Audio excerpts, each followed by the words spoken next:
Apa kabar pemirsa? Berjumpa lagi dalam Warta Parlemen. Informasi aktual seputar parlemen bersama saya, Dadi Ramadan.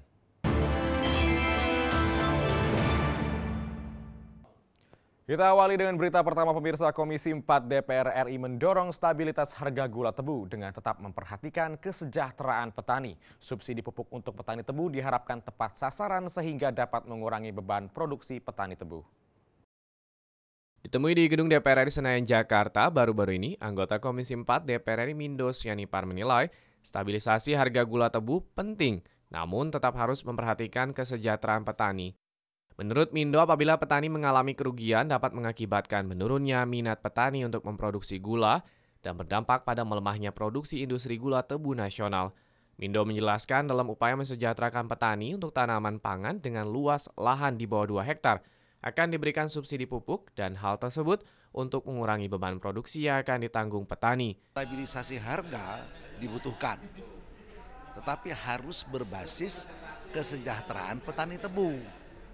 Jangan harga stabil tetapi petani tebunya tidak merasa mendapat keuntungan. Nanti dia bisa mogok untuk bertanam, ya tidak bagus juga buat industri nasional kita. Anggota Komisi 4 DPR RI Darori Wonodipuro menilai harga beli gula tebu dari petani oleh Bulog dinilai masih sangat rendah dan belum mampu meningkatkan kesejahteraan petani. Menurutnya, hal tersebut dapat menurunkan daya tarik petani untuk memproduksi gula. Kalau 1 hektar itu harus minimal 35 juta itu baru untung petani. Jadi kalau harganya segitu dikalikan dengan produksinya itu pas-pasan itu. Jadi daya tarik petani nanam gula nanti berkurang. Ya alangkah baiknya ya kalau memang ada subsidi gula ya disubsidikan langsung ke pasca panen. Helmi Darmawan dan Arif TVR Parlemen melaporkan. Kita beralih ke berita selanjutnya pemirsa. Dalam rangka menyambut pelaksanaan Asian Games 2018 di Jakarta dan Palembang, Komisi 10 DPR RI menginginkan pemberdayaan kearifan lokal menjadi bagian utama Kementerian Pariwisata dalam promosi pariwisata.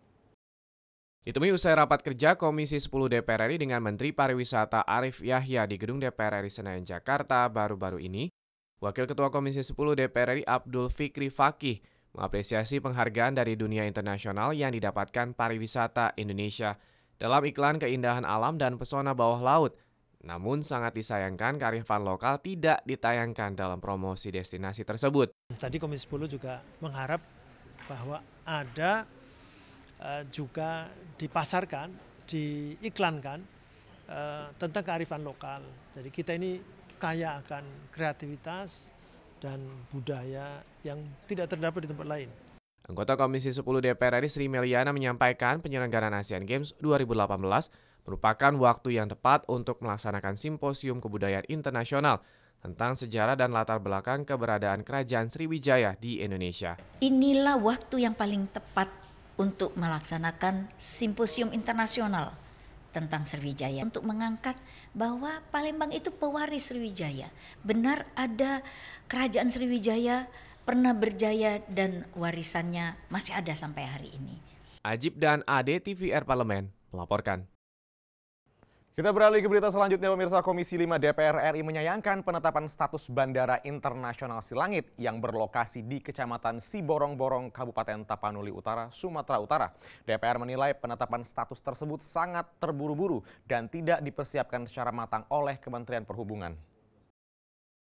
Komisi 5 DPR RI melakukan kunjungan kerja spesifik ke Provinsi Sumatera Utara untuk meninjau sarana transportasi dan infrastruktur yang ada di wilayah tersebut. Wakil Ketua Komisi 5 DPR RI Sigit Susiantomo menyayangkan keputusan Menteri Perhubungan Budi Karya Sumadi yang terkesan terburu-buru dalam mengubah status Bandara Silangit yang awalnya sebagai bandara domestik kini berubah menjadi bandara internasional sejak September 2017 lalu. Kadang-kadang kita selalu terburu-buru, ya seperti ini kan belum selesai, ya kan.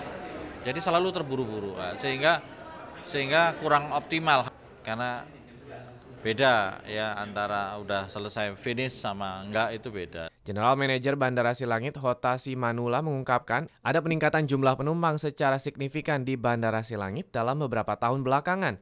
Ia berharap perubahan status Bandara Internasional Silangit dapat mendukung program pemerintah, terutama yang berkaitan dengan pariwisata.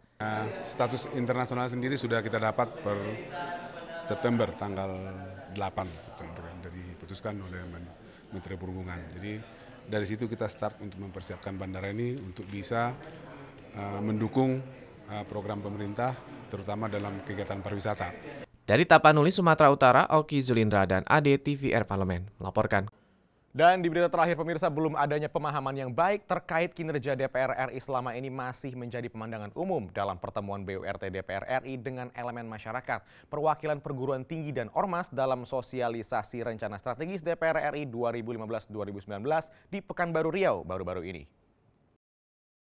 Menurut Ketua Badan Urusan Rumah Tangga atau BURT DPR RI Anton Sihombing, negara yang kuat harus didukung parlemen yang kuat. Oleh karena itu DPR yang modern dan berwibawa menjadi salah satu poin penting dalam sosialisasi rencana strategis DPR RI tahun 2015-2019. Anton menambahkan saat ini pemahaman masyarakat akan kinerja DPR masih minim. Untuk itu salah satu tujuan dari sosialisasi Renstra ini adalah membuka seluas-luasnya informasi yang bisa diakses oleh masyarakat yang ingin mengetahui apa saja yang sudah dan sedang dilakukan DPR dalam menjalankan tugas dan fungsinya. Dimanapun di dunia ini, negara itu kuat kalau DPR-nya kuat. Tidak ada negara kuat, DPR-nya nggak kuat. Ya, jadi kita tetap harus mengingat bahwa kita itu bukan sistem parlementer, tapi sistem presidensial.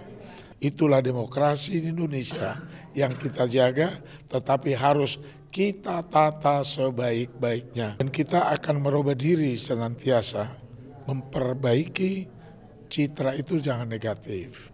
Sementara itu terkait tingkat kepuasan masyarakat yang dijadikan tolak ukur dalam menilai kinerja DPR, anggota Komisi 5 DPR RI yang juga Wakil Ketua BURT Novita Wijayanti mengatakan ada 2 metode yang dilakukan selama ini, salah satunya yaitu dengan membuka layanan pengaduan dan komunikasi dengan berbagai elemen masyarakat lewat audiensi yang rutin dilakukan. Kita membuka seluas-luasnya bagaimana masyarakat bisa memberikan masukan. Kemudian di gedung DPR juga kita selain ingin menjadi rumah rakyat yang enak dan baik untuk masyarakat, tapi juga kita harus melihat dari sisi keamanan, kemudian juga dari sisi bagaimana yang aman itu semuanya, baik masyarakat maupun DPR-nya.